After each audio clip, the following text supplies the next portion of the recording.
Hello, my name is पवनगन और आज हम लाइट का बेसिकली थर्ड लेक्चर देख रहे हैं। ठीक है, थर्ड लेक्चर के अंदर हम कुछ टॉपिक्स लेंगे। ठीक है, जैसे इसमें हम लेंगे बेसिकली प्लेन मिरर से रिफ्लेक्शन का केस लेंगे। प्लेन मिरर में इमेज फॉर्मेशन कैसे होता है, ठीक है, उसके अंदर क्या क्या प्रॉपर्टीज होती है जो इमेज बनती है उनकी। ठीक है, लेटरल इन्वर्जन क्या होता है, और अगर मैं दो प्लेन मिरर को किसी एंगल पर इंक्लाइन कर दूं, ठीक है, एक दूसरे के साथ, तो कितनी नंबर ऑफ इमेजेस बन सकती है। ठीक है, ये पॉइंट्स हम आज के लेक्चर में कवर करने वाले हैं। ठीक है, तो सबसे पहला लेते हैं हम image formation by plane mirror. Plane mirror से इमेज कैसे फॉर्म होती है। ठीक है, तो जैसे देखो ध्यान से, जो ऑब्जेक्ट है, यहाँ पर हमने एक ऑब्जेक्ट लिया है, ये ऑब्जेक्ट कहलाता है एक्सटेंडेड ऑब्जेक्ट। ठीक है, ऑब्जेक्ट भी बेसिकली दो तरह के होते हैं, एक होता है पॉइंट ऑब्जेक्ट, एक होता है एक्सटेंडेड ऑब्जेक्ट। ऐसा ऑब्जेक्ट जिसकी साइज नेग्लिजिबल हो उसको हम पॉइंट ऑब्जेक्ट बोलते हैं, और जिसकी साइज जो है वो मेजरेबल हो, जिसकी कुछ लेंथ हो, विड्थ हो, उन सबको क्या बोलते हैं, एक्सटेंडेड ऑब्जेक्ट। जैसे ये पेन जो है वो भी एक एक्सटेंडेड ऑब्जेक्ट है, मार्कर भी ये एक एक्सटेंडेड ऑब्जेक्ट है, ये बोर्ड जो है वो भी एक्सटेंडेड है, आप हमें, ये सब एक्सटेंडेड ऑब्जेक्ट है। ठीक है, आप ये कह सकते हो कि पेन की टिप की बात करें तो वो एक पॉइंट ऑब्जेक्ट हो जाएगा। ठीक है, देखा जाए तो हर जो एक्सटेंडेड ऑब्जेक्ट होता है वो बहुत सारे पॉइंट ऑब्जेक्ट से मिलके बना होता है। ठीक है, हर extended object is basically the collection of many point object. ठीक है, तो यहाँ मेरा एक एक्सटेंडेड ऑब्जेक्ट है ए बी, जिसकी इमेज मुझे इस प्लेन मिरर से बनानी है। तो सबसे पहले मैंने क्या किया, बी से एक रे डाली। ठीक है, जो कि नॉर्मल इंसिडेंस का केस होगा, क्योंकि नॉर्मल इंसिडेंस में क्या होता है कि जैसे मान लो ये आपके पास सरफेस है, ठीक है, ये पॉइंट ऑफ इंसिडेंस हो गया और ये मैंने नॉर्मल डाला। अब अगर मैं ये लाइट रे यहाँ डाल रहा हूँ, ये एंगल थीटा है, सपोज करो मैं इसको इधर की तरफ बेंड करता जाऊं, तो थीटा की वैल्यू कम होती जाएगी, और कम होती होती मान लो कि लाइट रे आपने इधर से ही डाल दी। ठीक है, लाइट रे इधर से आ गई, इधर से आ गई, तो उस केस में थीटा कितना हो जाएगा, जीरो। यानी अगर मैं नॉर्मल के अलोंग ही लाइट रे को डालता हूं तो उससे एंगल ऑफ इंसिडेंस की वैल्यू कितनी हो जाती है, जीरो। इस कंडीशन को, जिसमें लाइट रे नॉर्मल के अलोंग आती है, इस कंडीशन को हम नॉर्मल इंसिडेंस केस कहते हैं। जब एंगल आई जीरो हो जाएगा तो एंगल आर भी कितना हो जाएगा, जीरो। यानी लाइट रे जिस पाथ से आई थी उसी पाथ से वापस से लौट जाएगी। ठीक है, तो नॉर्मल इंसिडेंस के केस में एंगल आई और एंगल आर की वैल्यू क्या आती है, जीरो। ठीक है, लाइट रे जिस पाथ से आती है उसी पाथ पे वापस लौट जाती है। ठीक है, तो ये नॉर्मल इंसिडेंस का केस ही आपको यहाँ शो कर रखा है। ठीक है, लाइट रे जो है वो इस पॉइंट पर अगर मैं परपेंडिकुलर डालूं तो नॉर्मल इसी साइड में आएगा, और लाइट रे इसी तरफ से आ रही है तो इसके बीच में एंगल आई जीरो होगा, और एंगल आई जीरो है तो एंगल आर भी जीरो होगा। ठीक है, यानी कि लाइट रे वापस से लौट जाएगी। ठीक है भाई, दूसरी लाइट रे मैंने इधर से डाली। ठीक है, ये लाइट रे मान लो इस नॉर्मल के साथ थीटा एंगल बना रही है, तो एंगल आई की वैल्यू थीटा हो जाएगी। एंगल आई थीटा होगा तो एंगल आर भी कितना हो जाएगा, थीटा। तो ये एंगल आर थीटा बनाते हुए इधर चली जाएगी। अब ध्यान से सोचिए, तो एक लाइट रे इधर जा रही है, एक इधर जा रही है, तो इनका इंटरसेक्शन इधर तो कहीं हो ही नहीं सकता। ठीक है, तो हम क्या करेंगे, इनको पीछे की तरफ एक्सटेंड कर देंगे। ठीक है, तो इसको मैं पीछे की तरफ एक्सटेंड करूंगा, इसको पीछे की तरफ एक्सटेंड करूंगा, तो ये फाइनली यहां पर जाके मिलेगी। तो मुझे इस बी पॉइंट की इमेज बी डैश पर मिलेगी, बी पॉइंट की इमेज बी डैश पर मिलेगी। इन द सिमिलर फैशन अगर मैं इस पॉइंट की इमेज निकालूंगा तो वो इससे नीचे यहाँ मिलेगी, इससे इसकी निकालूंगा तो यहाँ मिलेगी, और इसकी निकालूंगा तो यहाँ निकलेगी। ठीक है, तो इस तरह से मुझे ए पॉइंट की इमेज ए डैश पर और बी की इमेज बी डैश पर मिल गई, और बाकी सारे पॉइंट्स भी मिल गए। तो एक्सटेंडेड ऑब्जेक्ट ए बी की image, extended image A dash B dash हमें ऑब्टेन हो जाएगी। अब इसकी प्रॉपर्टी पे आ जाते हैं अपन, कि ये जो इमेज बन रही है, ये जो इमेजेस बन रही है, ठीक है, ये इमेज जो प्लेन मिरर से बन रही है इसकी क्या क्या प्रॉपर्टीज होती है, ठीक है, ये हमें पता होना चाहिए। ठीक है, तो अब इसकी क्या क्या प्रॉपर्टी होती है सोचते हैं, ध्यान से देखो। तो अगर मान लो मैं कहूं कि ये एंगल थीटा है, ध्यान से देखना, ये एंगल थीटा है तो ये भी कितना होगा, थीटा। क्यों, क्योंकि वर्टिकली अपोजिट एंगल है भाई साहब। ठीक है, ये थीटा है तो ये भी थीटा होगा। ठीक है भाई, ये 90 है और ये भी कितना है, 90, तो ऑब्वियसली ये एंगल भी इसके बराबर होगा इसी। और और मैं ये भी कह सकता हूं कि यार जो ये लाइन है इसके पैरेलल पैरेलल ये चल रहा है, इसका मतलब ये हाइट और ये हाइट बराबर होगी। इसको अगर मैं हाइट ऑफ ऑब्जेक्ट बोलता हूं तो इसको हाइट ऑफ इमेज बोलेंगे, एच डैश से इसको रिप्रेजेंट करेंगे। तो प्रॉपर्टी ऑफ इमेज में पहली प्रॉपर्टी अपने पास आ जाएगी क्या, कि height of image will be equal to height of object. या ध्यान रखना अपन किसकी प्रॉपर्टी पढ़ रहे हैं, image formation by plane mirror की। ठीक है, हर मिरर या लेंस में ये बात नहीं होगी, ठीक है। प्लेन मिरर में height of image height of object के बराबर होगी। सेकेंड प्रॉपर्टी क्या हो सकती है भाई इसकी, अगर मैं ध्यान से देखूं तो ये डिस्टेंस मान लो x है, ये डिस्टेंस x है, ध्यान से देखो, ये हाइट बराबर है, ये तीनों एंगल बराबर है इसके, तो ये ट्रायंगल और ये ट्रायंगल जो होंगे वो एक दूसरे के कैसे हो जाएंगे, कॉन्ग्रुएंट हो जाएंगे, ठीक है, यानी एक दूसरे पे ओवरलैपिंग हो जाएंगे, ठीक है, दोनों बराबर, सारी साइड्स बराबर होंगी, ठीक है, तीन एंगल बराबर है, एक साइड बराबर है, तो सारी साइड्स ही बराबर होंगी, ऑब्वियस सी बात है, मैथ्स की प्रॉपर्टी है, ठीक है। तो इसका मतलब मैं ये भी कह सकता हूँ कि सपोज इसको मैं पोल पी बोल देता हूँ, ठीक है, इस पॉइंट को पोल बोलते हैं जनरली, तो एक्स ये डिस्टेंस है, तो ये वाली डिस्टेंस भी कितनी होगी, एक्स।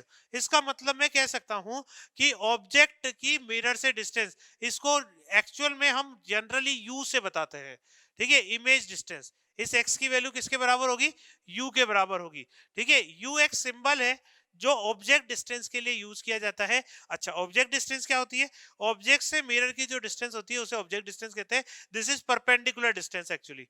तो ऑब्जेक्ट की perpendicular distance from the mirror जो है वो ऑब्जेक्ट डिस्टेंस कहलाती है।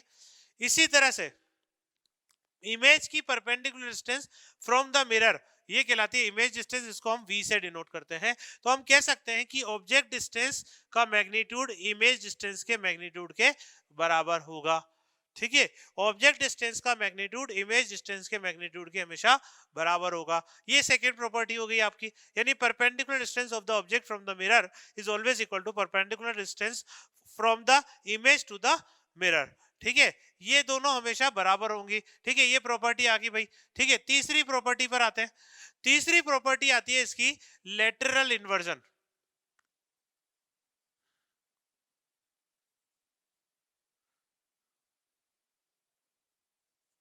अब ये लेटरल इन्वर्जन क्या होता है भाई साहब, लेटरल इन्वर्जन का मतलब है उल्टा, लेफ्ट साइड राइट दिखाई देना, राइट साइड लेफ्ट दिखाई देना। मान लो आप अपने मिरर जो सामने प्लेन मिरर है, एक कांच है, उस कांच के सामने आप खड़े हो जाओ और अपना जो राइट हैंड है उसको ऐसे करके खड़े हो जाओ, ठीक है, जब आप उस कांच में अपना आपको देखोगे तो उसमें आपका हैंड कौन सा नजर आएगा, सोचो, ठीक है, तो उस केस में आपको आपका लेफ्ट हैंड नजर आएगा।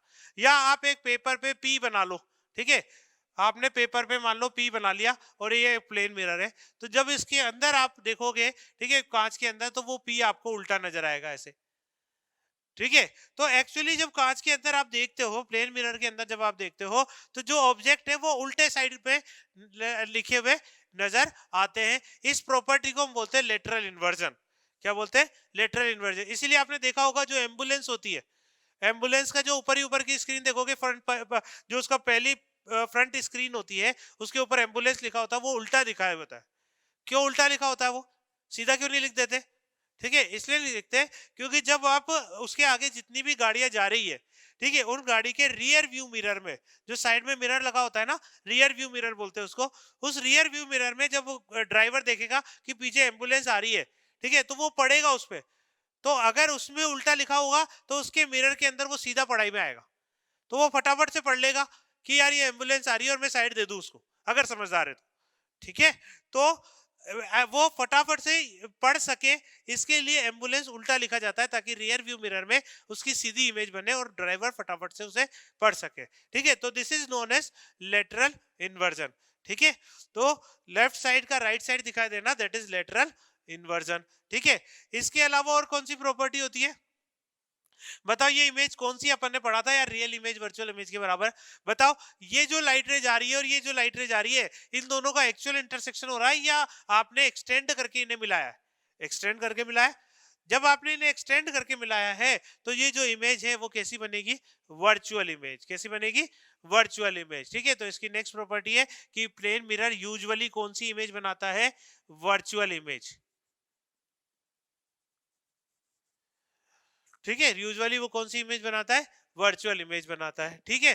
तो प्लेन मिरर जो है वो यूजुअली वर्चुअल इमेज बनाता है। Although plane mirror real image भी बना सकता है, लेकिन वो वर्चुअल ऑब्जेक्ट की रियल इमेज बनती है। वर्चुअल ऑब्जेक्ट किसको बोलते हैं, जब लाइट रे, ध्यान से समझना, जैसे ये पॉइंट ऑब्जेक्ट है, इससे लाइट रे जो है वो डाइवर्जिंग निकल रही है, तो ये कहलाता है रियल ऑब्जेक्ट।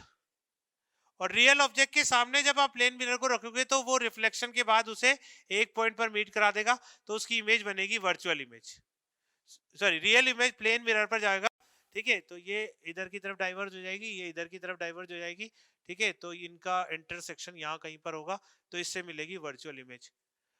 लेकिन इसकी जगह अगर मान लो मैं वर्चुअल ऑब्जेक्ट लेता, यानी वर्चुअल ऑब्जेक्ट किसको बोलते हैं, ऐसा ऑब्जेक्ट जो बन नहीं पाया, ठीक है, बन नहीं पाया का क्या मतलब है, जब भी रेज जो है वो कन्वर्जिंग नेचर की आती है, ये कन्वर्जिंग रेज थी, कन्वर्जिंग बीम पढ़ा था अपन ने, तो जब कन्वर्जिंग बीम के रास्ते में आपके प्लेन मिरर आ गया, तो अगर ये मिरर नहीं होता तो यहां जाके ये मिलती, तो ये पॉइंट इसके लिए ऑब्जेक्ट का काम करेगा और ये वर्चुअल ऑब्जेक्ट कहलाएगा, क्योंकि ये बन नहीं पाया, उससे पहले ही मिरर आ गया।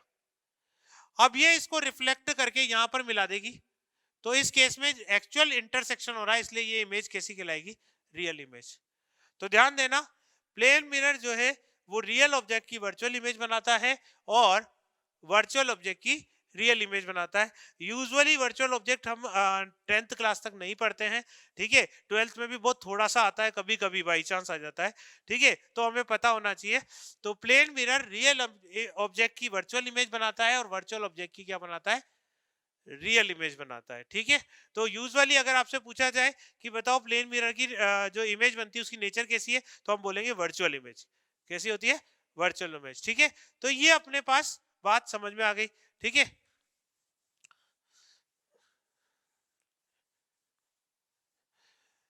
तो ये बात हुई अपने types of sorry image formation की और उसकी प्रॉपर्टीज, जो इमेज बनी उनकी प्रॉपर्टीज की बात होती है।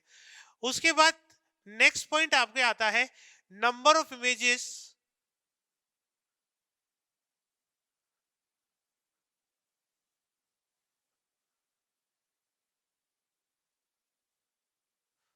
formed by two inclined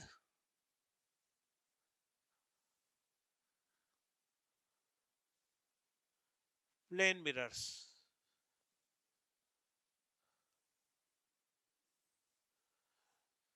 suppose ये आपके पास दो मिरर है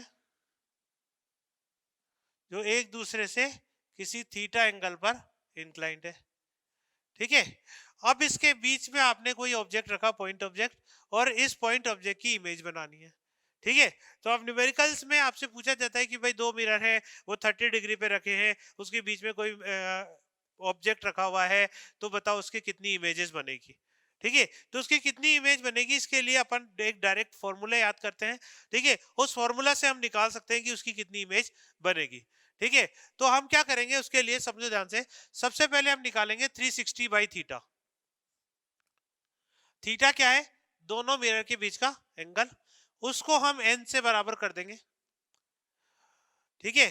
अब हमारे केसेस होंगे, क्या केस होगा समझना, अगर सपोज करो कि ये एन आपका इवन नंबर आ जाता है, ठीक है, सपोज करो कि ये जो एन है वो आपका इवन नंबर आ जाता है, मतलब ये हुआ कि 360 बाई थीटा करने पर आपके एक इवन नंबर आ जाता है। जैसे मान लो मैं 360 बाई 60 कर दूं, मान लो कि ये एंगल 60 होता, तो 360 बाई 60 करोगे तो कितना आ जाएगा आपके, 6 आ जाएगा। 6 एक इवन नंबर होता है। तो अगर मान लो ये n एक इवन नंबर आ जाए, तो आपकी जो नंबर ऑफ इमेजेस बनेगी वो बनेगी n-1। कितनी इमेज बनेगी, n-1। और अगर 360 बाई थीटा करने पर ओड आ जाता है, ओड मतलब समझते हो 135 ऐसे, है ना, अगर ओड आ जाता है तो फिर हमें चेक करना पड़ेगा, क्या चेक करना पड़ेगा यार, हमें चेक करना पड़ेगा कि जो ये ओ है, इससे अगर मैं इसको मिला दूं, जो दोनों मिरर का इंटरसेक्शन पॉइंट है, उससे अगर मैं इसे मिला दूं, तो ये एंगल और ये एंगल बराबर बन रहा है या नहीं बन रहा। अगर ये दोनों एंगल बराबर बन रहे हैं तो इसको हम बोलते हैं कि ऑब्जेक्ट जो है वो सिमेट्रिक पोजीशन पे रखा हुआ है। और अगर ये दोनों एंगल बराबर नहीं बन रहे, ठीक है, यानी ये एंगल बाइसेक्टर पे नहीं है, ये दोनों अलग अलग एंगल है, तो हम कहेंगे कि ये ऑब्जेक्ट जो है वो एसिमेट्रिक पोजीशन पे है, नॉन सिमेट्रिक पोजीशन पे है, ठीक है, एंगल बाइसेक्टर पर नहीं है। तो अगर ये ओड नंबर आता है तो ही हमें ये चेक करना पड़ेगा कि ये सिमेट्रिक रखा है या एसिमेट्रिक रखा है, ठीक है। तो अगर मान लो ये ओड आ जाता है और ऑब्जेक्ट जो है वो सिमेट्रिक रखा है, अगर ये सिमेट्रिक रखा है तो हम n-1 कर देंगे, यानी जो नंबर ऑफ इमेजेस है वो n-1 आएगी। उसकी जगह अगर ये एसिमेट्रिक रखा हुआ है, यानी एंगल अलग अलग बन रहे हैं, तो नंबर ऑफ इमेजेस n ही रहेगी। ठीक है, तो -1 नहीं कर रहा है। ठीक है, ध्यान देना, ओड आएगा तो ही चेक करेंगे सिमेट्रिक है या असिमेट्रिक है। असिमेट्रिक होगा तो वो की वही रहेगी, और सिमेट्रिक है तो फिर n-1 हो जाएगा। तीसरा केस एक और हो सकता है, ओड भी नहीं आए, इवन भी नहीं आए, फ्रैक्शन में आ जाए। ठीक है, ये भी तो हो सकता है यार। ठीक है, अगर ये फ्रैक्शन में आ जाए तो हम उसका इंटीजर वाला पार्ट ले लेंगे। जैसे 3.4 है तो 3 ले लेंगे। ठीक है, 3.7 है तब भी 3 ले लेना। ठीक है, तो इंटीजर वाला जो इंटीजर पार्ट है, ठीक है, वो ही नंबर ऑफ इमेज के बराबर हो जाएगा। ठीक है, तो सारे केसेस अपन ने ले ही लिए। ठीक है, अच्छा, प्लेन मिरर है तो उनके बीच में एंगल कितना बनेगा? सोचो, दो प्लेन मिरर आपस में पैरेलल रखे हुए हैं। दो प्लेन मिरर आपस में पैरेलल है तो कितने? जैसे आप नाई की दुकान पे जाते हो, ठीक है, तो सलून में जब आप जाओगे और देखोगे तो आपके देखोगे सामने एक मिरर लगा होता है और पीछे की साइड में मिरर लगा होता है। ठीक है, कितनी इमेज बनती है उसके अंदर? इनफाइनाइट, बनती जाती है। ठीक है, तो जब दो प्लेन मिरर रखे होंगे, ठीक है, तो ध्यान से देखो, दो पैरेलल प्लेन मिरर है, पैरेलल है तो यहाँ थीटा कितना हो जाएगा? 0। और किसी भी चीज में 0 का डिवाइड करते तो कितना आता है? Not determined. ठीक है, तो इसका मतलब इस केस में हमारे पास इनफाइनाइट इमेज बन रही है और वहां पर दिखती भी हमें। ठीक है, तो इस तरह से हम डिफरेंट केसेस के अंदर number of images find out कर सकते हैं। ठीक है, आई होप आपको समझ में आया होगा। Thank you so much.